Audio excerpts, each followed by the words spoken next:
every home appliance in between, we'll tell you about the selection that Contractors Home Appliances in East Granby, Connecticut has to offer. It's all happening today on Mass Appeal. Live from one broadcast center with an appealing look at life in Western Massachusetts, this is Mass Appeal. Here are your hosts, Ashley Cole and Seth Stutman. Hi, welcome to Mass Appeal. I'm Laura Murray. And I'm Seth Stutman. Laura is filling in for Ashley while she's on maternity leave, but one thing you both share, you have quite a sweet tooth, both of you. I do. Ashley could eat anything chocolate, and I am the exact same way, and whipped cream. Really? Yeah. See, I'm a chocolate purist, but dark chocolate or milk chocolate, what's it gonna be? It depends. No, for me, landslide, dark chocolate. Really? Mm-hmm. I don't know. There's just something about that milk chocolate because it's lighter. It just tastes it does better. melt in your mouth. Either way, we talk about this because we're starting on a very sugary note this morning. Yes, we are. You might call one fashion runway in Tokyo a cakewalk. All right. Sweet treats adorned the headpieces, dresses, and shoes of these models. 9 of Japan's top patisseries whipped up the collection of designs at the Tokyo Sweets Collection. This was on Saturday. The expedition challenged sweets chefs to create wearable pieces of haute couture. The chefs say making the pieces was difficult as the sweets weren't designed so much for taste as visual appeal, obviously. The outfits are not available for sale or to eat, I don't think unfortunately. Or fortunately, because I don't think I would either buy nor eat either of those things. Well, I guess, for Halloween, maybe. That's true. I might wear some sort of candy That's a ways away. Yeah, we have time. But you don't have a lot of time for your tax refund. Nope, it's coming around the corner. I cannot wait. So if you're looking forward to a tax refund this year, have you thought about how you're going to spend it? So according to a TD Ameritrade survey, 47% of those expecting to get a refund, they plan to bulk up their savings account. Are you going to do that? Are you a saver or a spender? I really wish I could tell you I'm a saver, but that would be a lie. I just read a book about savings, and I want to be financially literate, so I'm going to save a little this year. 44% of those people plan to pay down their debt, and 28% of Americans will spend at least some money on necessities, and 15%, I think everybody should, needs to plan to splurge on something that they really want. Which brings us to our Mass Appeal question of the day. We want to know, how do you spend your tax refund? So as always, share your comments with us on our Facebook page, or you can send us a tweet. And our Twitter address is @MassAppealWWLP.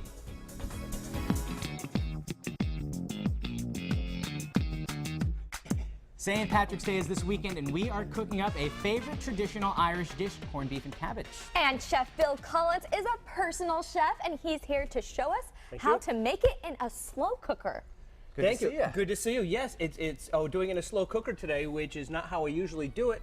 But in keeping with the idea of the family meals, we thought, let's do it in a slow cooker because so many people are so busy, they have to leave the house early. Now, granted, St. Patrick's Day is on a Sunday, but not every year it's on a Sunday, and you can do this all year round. So the slow cooker is the way to go when you're busy. Well, it's also nice because slow cookers, it infuses a lot of moisture, and it slow cooks something, and that's important for meat because traditionally, this is made with those inexpensive cuts of meat. Exactly. It's what we used to call the cheap cuts of meat, but since nothing's cheap anymore. No, it's not. No, it isn't. But the reason we called them cheap cuts of meat is they didn't cook quickly. You had to really cook them for a long period of time, sort of like a pot roast. And so in the case of the corned beef, and it's just a piece of brisket, and what makes it a corned beef is it goes into a brine with salt and water and pickling spices, and it comes out 5, 8, 10 days later with that funny color. And I'd like to say one thing about the color. You'll see that this corned beef is gray. I've got a gray one and a red one. And it's very New Englandy, especially in the Boston area, believe it or not, to have a gray corned beef. So how do you get a gray corned beef? It's all in the pickling spices and in one of the nitrates that they put in, not necessarily an evil thing, but saltpeter, which used to be used as gunpowder a long time ago. All right. But what it is it turns to gray, and that's what people in the Boston area and New England expect when they get a red one like the rest of the world gets. They say, that looks funny, and vice versa. If you were to serve that in New York, they would send it back. Like, what is this? Exactly. I didn't know. I always thought it was just, boilerplate boiled meat. Exactly. So that's why it's all because it starts out already having been embrined and put in pickling spice. Now, what you do with it when you get home gives it your flavor. You can take it, certainly, and just put it in the boiling water and come back either in a crock pot about 8 hours later or in a pot of boiling water and about 2-3 hours later, and it's done. Some of them come with little flavor packets, which, you never know how old those packets are. And they're probably caked with salt and all that stuff you don't want in your diet. Exactly. So what I'd say is just toss out the flavor packet if you get one and make your own. Oh. And so in this case, I put in some carrots and celery and onions, and then I put in some of these other things, some peppercorns, some pickled some candied ginger, some ginger? cinnamon. I'm gonna get a whiff of that. Exactly, exactly. Doesn't that smell great? Wow, I want Laura, to smell that. Crystallized ginger. Crystallized ginger. And some juniper berries, which are also used in making gin. And you throw all that stuff in, and it just gives it more of a different flavor. And it's a very nice flavor. So, and this way you give it your own signature. Now, one other thing is it's a matter of where you buy your corned beef as well, because a lot of places do their own pickling of the meat. Some buy it already done, which is fine, and some do it themselves, especially a lot of local places. And so you might find the flavors differ from place to place, and that's perfectly fine. And you'll find a flavor that you like, but this will also give it your own signature. So how do we get to that point? So we have our big old brisket. We take it back from the grocery store. Yep.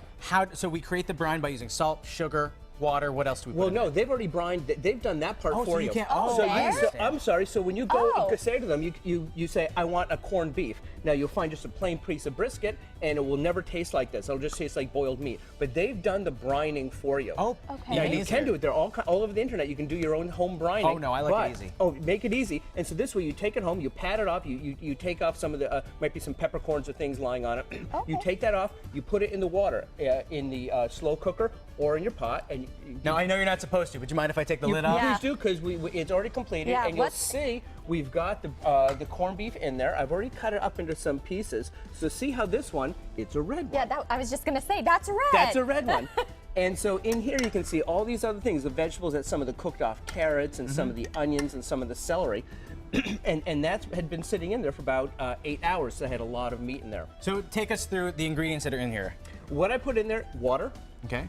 celery, carrots, onion, and these spices that I put spices? in there. Just throw them in, walk away. So you've augmented the brisket that you've bought in the store, and a few hours later, it looks like this. Yes, exactly. Now, it's a few hours if you do it stovetop like this, and it'll take anywhere from 6 to 8 hours in there.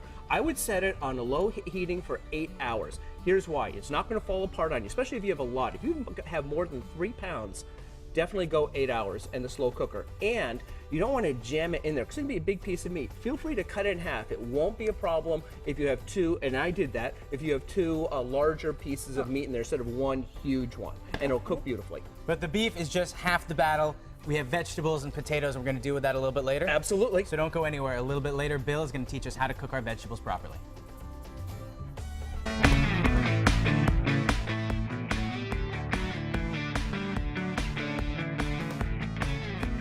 March is Health Awareness Month. It's one of the most important health issues that people face. It's their healthy mind, and they need to control it. Today we're joined by Jeff Londraville. He's the author of The Filter, and he's here to clean up our mind.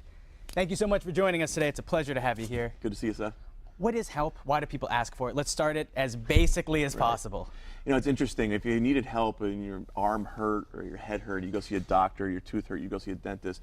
But yet, when we need help with our lives and our thoughts and what's happened to us in our life in the past or what we want in the future, we don't really know where to turn to. And then we also think that maybe we're not as strong as we should be, or people will judge us that we're not as good as we should be or smart as we should be.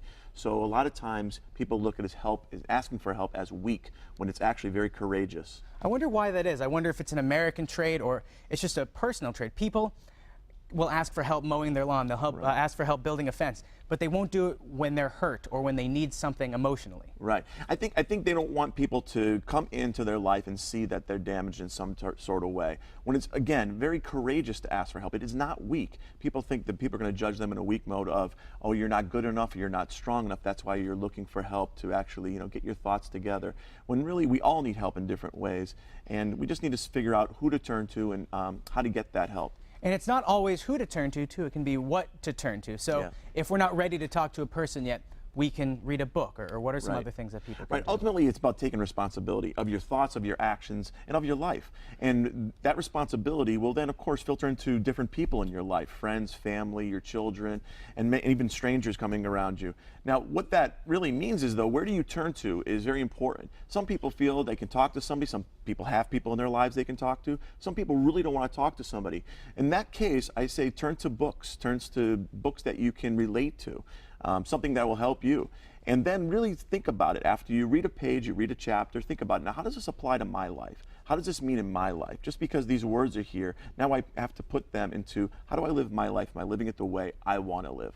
Well, and so often, too, if people are a little closeted at first and they decide to read a book, they might glean a lot of knowledge from that book. Right. But then the next logical step, it's like when you have information, you want to tell someone about it. You Right. want to share with them your knowledge or what you've gained, and that's where communication comes in. Absolutely, yes. imperative. You know, communication is huge in anything we do. And this is one of the things why people refrain from asking for help a lot of times. They don't want to sound silly or stupid or something like that. They says, well, if I ask for help and if I don't say it the right way, I'll be judged as, how come you don't know this? And then you'll feel worse, which people, of course, do not want. So communication is huge in the fact of, how do I say I need help? Who do I go to? And ultimately, what am I saying with confidence and strength of, I know this is not working out in my life. I want it to work out in my life. I want to take responsibility for it. How do I actually communicate that and then get the proper results to then get fixed or saved or however you want to word it? Well, it's funny, too, because you never know when you get to that point. Right. You're going about your life, maybe something's wrong. And how do you determine that point when you say to yourself, I need help? Right. I think it's all about results. You need to be honest with yourself. Are you getting the results you want in your life? And ultimately, this goes back to, you must be honest with yourself. And the reason why I say that twice is I don't think people are always honest with themselves. I think they cover things up. Oh, it's fine. Oh, it's fine. This relationship's fine. My thoughts are fine. And they cover it up, and then it comes out again, and it comes out again. And they say, I can't believe this isn't working out. Well, it's because honestly, you weren't honest with yourself. You weren't taking the responsibility to say, I don't like the results I'm getting. What can I do about it? This may be difficult, but I'm strong enough and I want to take responsibility for my life, not only for me, but the people around me as well. Well, it's that process of self-discovery. It's imperative that you Right. do it, but it's also terrifying sometimes It when is. you have to do it, but it's so important. Absolutely. You know, even some things that are scary, you must walk through it to get more out of it. And ultimately, you know, to filter out all the negative that's happened in your life and to filter out anything that may happen in your life is crucial. And asking for that help and turning to the help that really helps you. And what I mean by that, of course, is whether it's a person, whether it's a book, or whether it's just sharing experiences, kind of like what you said. You know, when you read a book or you read a different area or you experience a movie or a show, when you talk about it with somebody, the thoughts that pop into your head after experiencing it for a second time sometimes is what is the aha moment. It gets your wheels going. Exactly. And that's really what you're looking for, is that aha moment of awakening your mind of, I like this, I want this, or this is how I change it. Now I know how to go about it. And it's so refreshing. Jeff, thanks for helping me today. Thanks for helping everybody out there. It's Absolutely. very important information that you're telling us all. Thank hey, you. coming